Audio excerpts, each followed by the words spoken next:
in the mayoral part of the candidates forum for Franklin Mayor. Opening statements. Gabrielle Hanson, you have 60 seconds. Imagine a government that has accountability to you, the citizens. The city should represent your interests, your voice, and uphold traditional values that have made Franklin one of the most desirable places in America to visit and call home. Our children are not just the leaders of tomorrow, but they're the inspiration of our future. Through their eyes, we see the possibilities of what Franklin can achieve. And that is why I am running for mayor, to protect the heart of Franklin, to protect our family values and our precious children. I am against all mandates for masks or business closures. I want to protect your small business. I am not for public transportation or smart cities. I will uphold your freedoms, and your freedoms will remain constitutionally sound under my leadership. Wise and cautious spending will make sure that your asset and investment in Franklin remains strong and your taxes do not increase. Dr. Ken Moore, you have 60 seconds. Well, thank you, Tom, and thank you for the organizers, and I won't mention everybody by name because I know it's already happened multiple times, and I appreciate everybody showing up tonight. Serving as mayor of Franklin is one of the greatest honors of my life. My wife was born here and raised here in Franklin and can trace her roots back to many generations here in Williamson County. She and I both share a deep love for this city, and I'm running for re-election to ensure that we don't lose what is special and unique about Franklin. I hope that tonight we can both be transparent with you as voters and talk with facts and not fiction. It's critically important that as leaders we are trustworthy and we talk about getting things done for the people of Franklin instead of trying to nationalize a local election. I'm proud of what we've accomplished at the City of Franklin, whether it's Mac Hatcher Parkway, Franklin Road, many of the other things that you know that have happened in our community and the many recognitions we've received. I believe that what I offer the voters in this election is trusted leadership and proven results. First question. Each of you have 90 seconds to answer all questions. First question, first to Dr. Moore. What are the top 3 issues facing Franklin, and how do you address them? Top 3 issues facing Franklin are transportation or infrastructure, housing, and workforce. We've known this for some time, and we're addressing all of them in some form or fashion. As far as transportation, I'm on the Regional Transit Authority. I'm also on the Transportation Board and have made many meetings with the Commissioner of Transportation to talk about our transportation needs, and in fact recently advocated $5 million for the widening of Southeast Mac Hatcher Parkway. As far as housing, it's a very difficult problem to solve. We need more workforce housing. I recently had a meeting with the director of the FHFA and with some other people, strategizing how we might be able to access more of the Fannie Mae and Freddie Mac money that is somewhat tied up. As far as workforce, we've made this city a business-friendly community, and we'll continue to keep it a business-friendly community moving forward, working with the Chamber and working with many other organizations within our city. Ms. Hanson? First thing is a town hall. This is your community. We want to hear your voice. We want to know who you are. We want to open up City Hall on Sunday afternoons. We want to have snacks and refreshments. We don't want to gavel you out on questions. We want you to take the time to get to know your city, who runs your city, and answer all of your questions. We want to send you on a scavenger hunt all over the community to learn the different departments and who works in them and what they do for you as a community. And then you come back with your scavenger hunt badge and you get a little piece of swag that says City of Franklin on it. I want to address the municipal code, not that there's anything significantly wrong, but over time, things have slipped through the cracks and things have progressed and we've caught some errors and we need to do a deep dive and make sure that everything matches, everything is up to date, and everything represents our citizens' best interests when we deal with our ordinances and municipal code. And the third is accountability and transparency. With our committees, we oftentimes don't even know who's applied. We never see the resumes. They never know if anybody sees their resumes.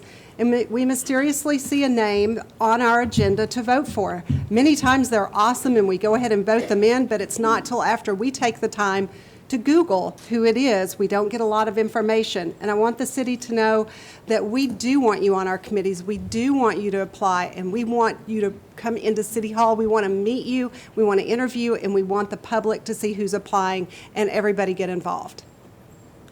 Second question, Mrs. Hanson, you'll answer first, please.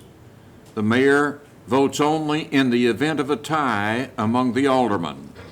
How would you describe the mayor's duty to represent the interest of citizens, although he or she may not share the social, cultural, or religious beliefs? The mayor very much sets the tone for the city according to our city charter. The mayor also issues directives to the city manager. I believe that the mayor will influence the tone, the culture, and the agenda for the community through his or hers advice to our city manager, ultimately through the board of mayor and aldermen. It's very, very important to set the certain expectation for family values, for a culture that has traditional values and really represents the majority of our citizens in the community. Dr. Ken Moore. Would you mind repeating that question? The mayor votes only in the event of a tie among the aldermen. How would you describe the mayor's duty to represent the interest of citizens, although he or she may not share the social, cultural, or religious beliefs?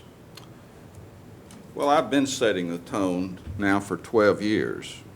I've represented this city. I am the face of the city to many areas of the region, whether we're talking about the Mayor's Caucus, whether we're talking about the Regional Transit Authority, the Tennessee Municipal League, or the Greater Nashville Regional Council.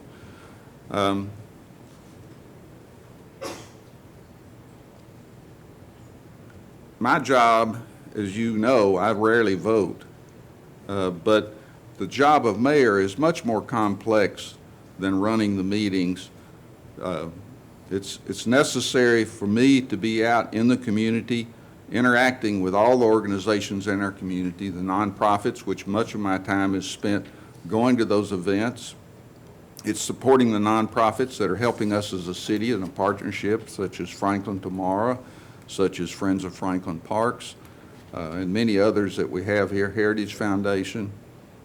So I think in many ways, my job is to be more of a PR person sometimes rather than being a mayor.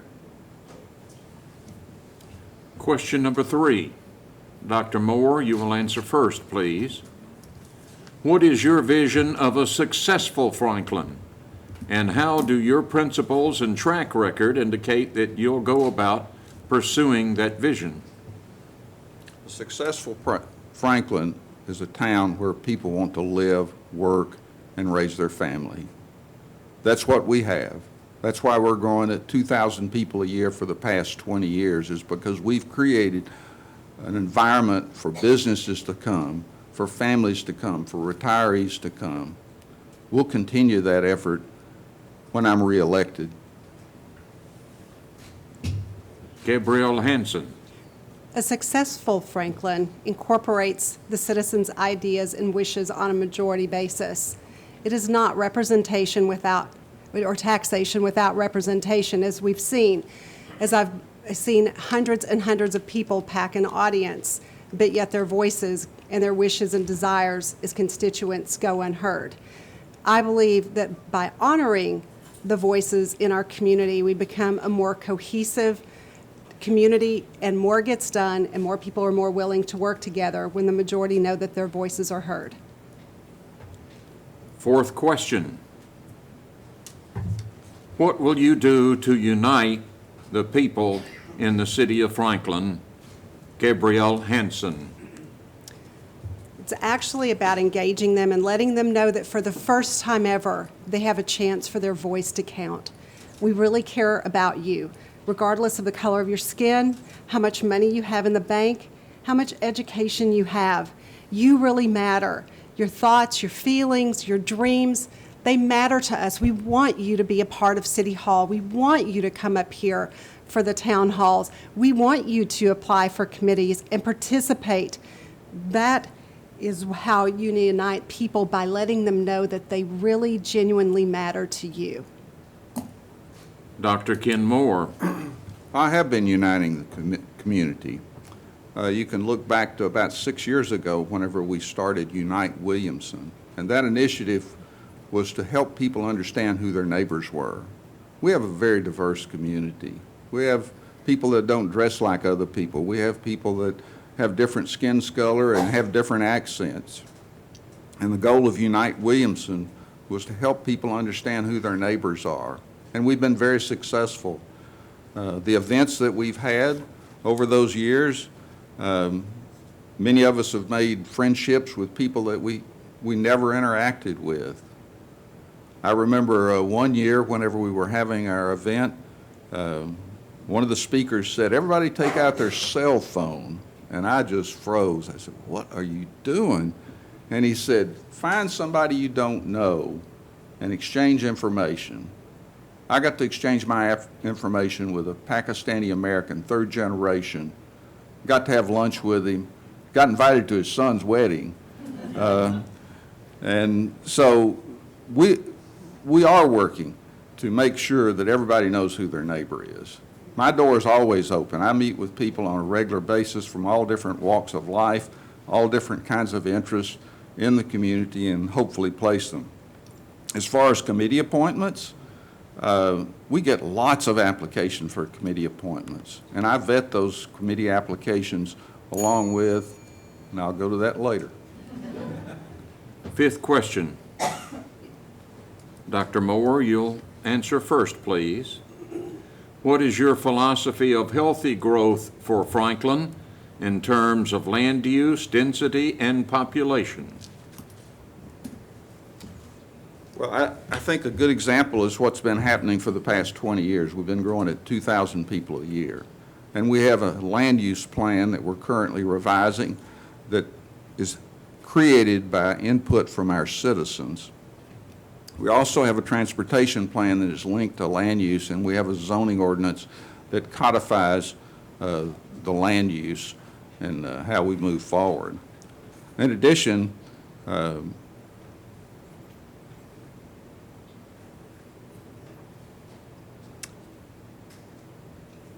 I think that's good.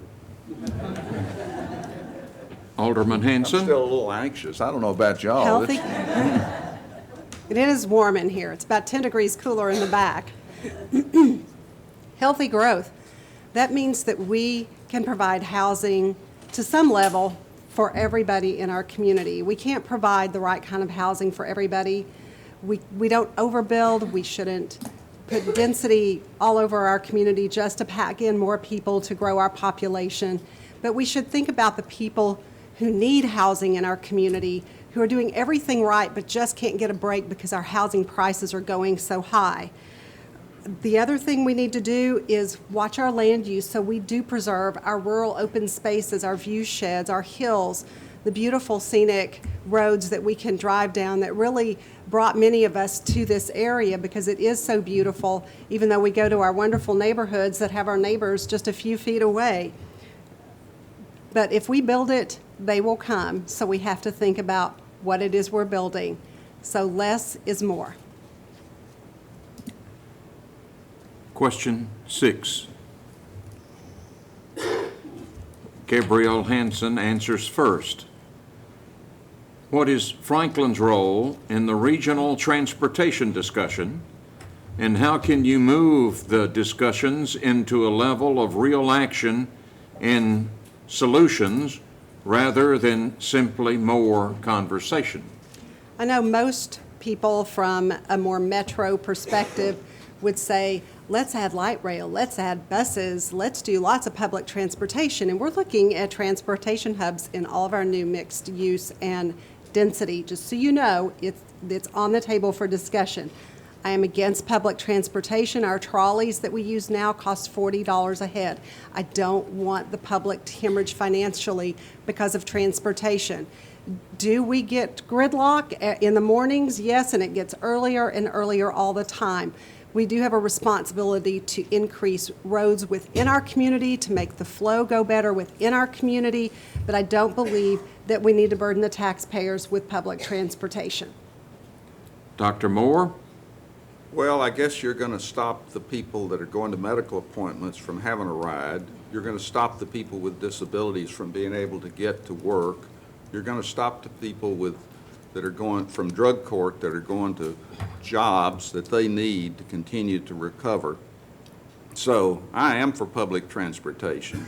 I've been heavily involved with public transportation since I took office. I am part of the Regional Transit Authority. We have a regional bus that carries folks from this area to Nashville, and we do have a problem. We have 70% of our workforce that comes in here, but also we have an equal in and out in Williamson County and Franklin. We have as many people leaving Williamson County that are coming from Davidson into Williamson County. So we have a good setup for some type of public transit. We have looked at the Southern Corridor as far as all those things you mentioned, as far, Alderman Hanson mentioned, as far as options. And I'm encouraged by the Transportation Modernization Act that was just passed, where there's an opportunity for choice lanes where buses could ride free and increase the time where people, or decrease the time for people to get from one spot to another spot regionally. Question 7. Dr. Moore will answer first. What do you think local government should do, if anything, to promote more affordable housing opportunities in the area? Well, we've been very active with working with the Franklin Housing Authority, and we've actually helped them financially with some of our community development block grant money to get projects done and to get those tax credits that they need to move those projects forward. I personally think that they're fulfilling a great need in our community. I think our big challenge is workforce housing, since 70% of our workers come in from other areas. So we, as I mentioned, we recently met with Director Thompson from the FHFA, talking about how to free up some of that Fannie Mae and Freddie Mac money, which are loans. We'll continue to work on that. We've lost most of the tools that we had to encourage workforce housing and affordable housing and developments, such as the inclusionary zoning. We'll see if the legislature ever wants to tackle that again. Also, the way we annex has changed, which creates more difficulty as far as us trying to build more workforce or affordable housing. Gabrielle Hanson. It's a challenging debate and one that's been on the table for the 11 years since I've lived here. As a realtor, my heart breaks when we go through the numbers and people just cannot afford a home in Franklin. And it's not that they haven't done everything right. They have great credit. They both work great jobs. They've saved their money, but our home prices and our land values keep going up astronomically. And we have fantastic community partners in the Franklin area, including the Housing Authority, the community partners, Habitat for Humanity, Hard Bargain, that attempt to deliver affordable housing that is attainable and it's for purchase. We have 2 developments on the table, The Hill and Hill Haven, that I would love to see the city participate in to get those over the top, get them completed so that we could deliver 64 for-purchase homes and change somebody's life. And this will change generations to come when they are invested in the community through home ownership. And those are all deed restricted. There's no strings attached federally. These are not subsidized homes. They're not Section 8. They're for purchase for responsible buyers who are working and have done everything right. and it really changes the heart of a community when you offer that opportunity. Eighth question.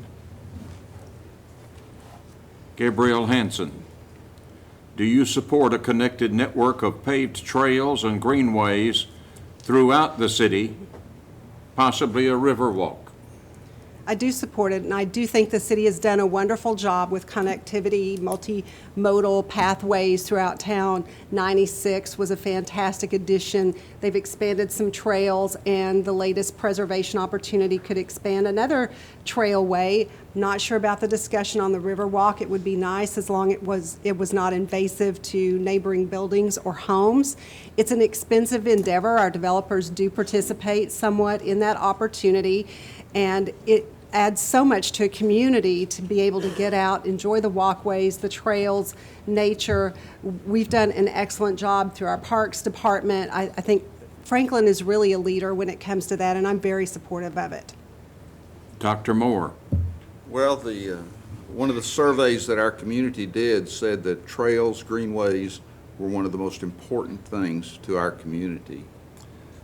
It wasn't that many years ago that we did a walkability index for the city of Franklin. I don't know how they did that, but I'm pretty proud of this city. And when we got the results, it wasn't very good. And I went to the staff and I said, this walkability report is not very good. We need to look at sidewalk gaps. We need to look where we can build more sidewalks. And that's what you see today has happened, is that we've connected a lot more sidewalk gaps. We've built trails or sidewalks on 96 East, 96 West, and watch those sidewalks where people are jogging, they're walking with their kids and strollers. It just warms my heart whenever I see how much activity is on those trails and greenways, and particularly the sidewalks. Ninth question. Dr. Moore will respond first. Tourism has shown itself as an economic driver in Franklin and the county as a whole over the years, bringing over $1 billion in positive economic impact annually and saving local households way over $1,100 annually in taxes. Where do you see tourism's place in Franklin the next 4 years and beyond? Well, our tourist market is number 6 in the state. And you're exactly right. $1.19 billion spent in Williamson County in 2022. And 2023 looks to be very promising for even greater sales by people visiting our community. I think what we've created here as a community, whether it's Civil War history or our Main Street, or other options for people, has created a real warm and fuzzy feeling for tourists. We look forward to continue to host many conferences here, and also the visitor that visits Nashville, more and more of them are coming down and spending more and more time here. We've got a great music scene, we've got a great dining scene, we've got a great shopping scene, and I'm honored that I do sit on the Visit Williamson, the Visitors and Convention Bureau, and I just got through chairing that for a year. Mrs. Hanson? Robust tourism is vital to all of your pocketbooks. Whether you own a small business and need lots of people in shopping and getting souvenirs and things they can't find anywhere else, or whether you're a major corporation with an outpost here and you need to pay for your high rent in CAM downtown because of our high taxes in the downtown area. We need tourism. But I want to take this one step further. We also need an enhanced convention center so that we can have more steady tourism on the days that our regular weekend tourism isn't in play. We're out of space for conferences. We turn away hundreds of conferences a year that could keep our businesses, our hotels, our workers fully engaged and thriving financially. So on that Sunday through Thursday, we could be robust if we add a little bit more convention space, maybe a small freestanding convention. But tourism is important. This community, this county has done a fantastic job to drive the tourists to Franklin and to Williamson County. And then they all fall in love and they want to move here, just like you and I did. 10th question. Mrs. Hanson will answer first. How does local leadership best inspire citizen engagement in a community where so many are new residents? I think it starts by opening your doors and opening your books to the public. Let them know you're here, what you do, get them through the doors, get them engaged in the community, and let them know there's a fighting chance that they could be on a committee after they've lived here for a short period of time. Let them know that we want to hear their voice, we want them engaged, we want them showing up at meetings. That's how you get people engaged and involved and invested in this community. Dr. Ken Moore. I meet with a lot of people that just moved here. I met with one of the alderman candidates when he first moved here.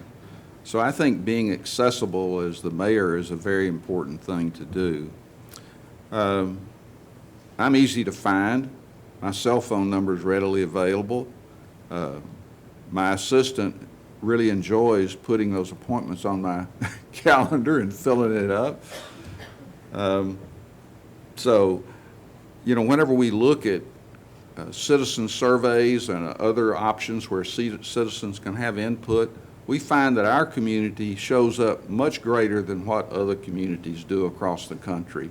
We have a very engaged community, and I think that's contagious when it comes to people that move here. They want to be involved.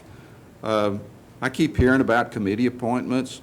Hopefully there's some point where I could actually discuss the selection process that we go through. This doesn't seem to be something that pleases Alderman Hanson. I've explained it to her multiple times. I've interviewed hundreds of people for positions. I've had staff work with me on selecting people. That's my option as mayor.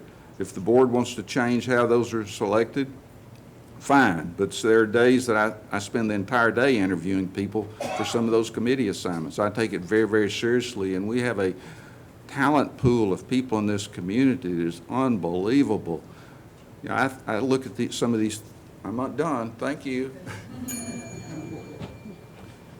The 11th and final question. Dr. Moore answers first. Tax incentives for a relocating, expanding employer have been authorized by Franklin only 3 times since 2011. In-N-Out Burger, Lee Company, and Lampo Group Ramsey Solutions. What do you feel are the most important aspects to consider on any future vote for tax incentives? Return on investment.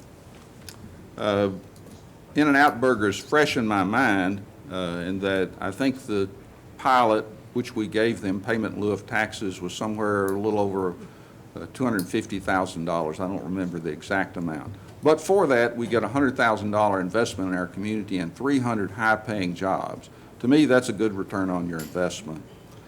You know, the other thing that you need to know about payment in lieu of taxes, when we consider a payment in lieu of taxes, we don't give away the public safety portion of that dollar.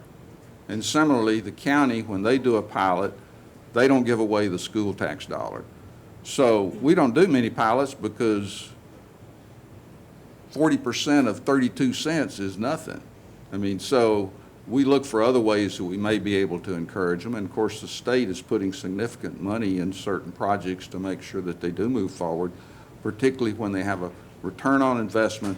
And also, there's always a clawback in those that if they don't create those jobs that they promised, then we'll be able to claw that money back. Gabrielle Hanson. What do I think is most important? Your voice on any money we give away that belongs to you. Maybe you'd be thrilled to have a new corporation move here and give them a tax incentive, but maybe you wouldn't. Ultimately, it's your money, and you need to know about it before we, as a voting body, make a decision with your money. We have only had a few, and I can understand when we were coming out of the 2008 recession why it was beneficial. I can understand when Franklin was smaller why it was beneficial. But we've had a lot of companies just pull up and move here during COVID because we have skilled workers, a fantastic school system. We have an amazing Williamson Inc. chamber that attracts the best of the best to this area. Just them alone attract people without any monetary incentives. So I am not for giving away your money without your permission and your discussion first.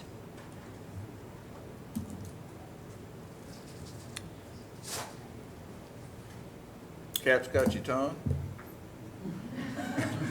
I've never seen that, Tom Lawrence. It's only 7:30, and we're ready to go home. I'm amazed. Closing statement. When we made the opening statements, Gabrielle Hanson went first and Dr. Moore went second. So, Dr. Moore, you get to do your closing statement first, followed by Ms. Hanson. And how much time do you give them? 60 seconds, sir. You're a speed demon. Well, back to the pilots. I'm glad that Alderman Hanson did support the pilot for In-N-Out Burger. Thanks again to the sponsors of tonight's forum and to everyone who's here in the room or watching at home. I've always been grateful for these opportunities for the public to hear about what's going on from us as candidates. We're in here tonight in the same room where our city's governing body conducts its business in an open and transparent manner each month and hears from members of our community. That is what's great about our form of government and the freedom and rights we have to speak our minds and express our views. But with those rights come responsibilities, and especially for those of us in public service. We must tell the truth and be accountable for what we say and do. My opponent has not been transparent and has resorted to using fear and falsehoods to distort my record. Franklin voters deserve better than this, and that's why I'm asking for your vote starting this Wednesday to ensure that we can build on our record of success and protect the unique character of Franklin, a place we have all chosen to live, work, worship, and raise our families. Thank you. Mrs. Hanson. As your mayor, I want to ensure that Franklin doesn't become a victim of another national agenda where we lose the historic, quaint charm and character that's become synonymous with Franklin. As your mayor, I will ensure that your government is one that's created by the people, of the people, and for the people. This is very likely the most significant election since the Battle of Franklin.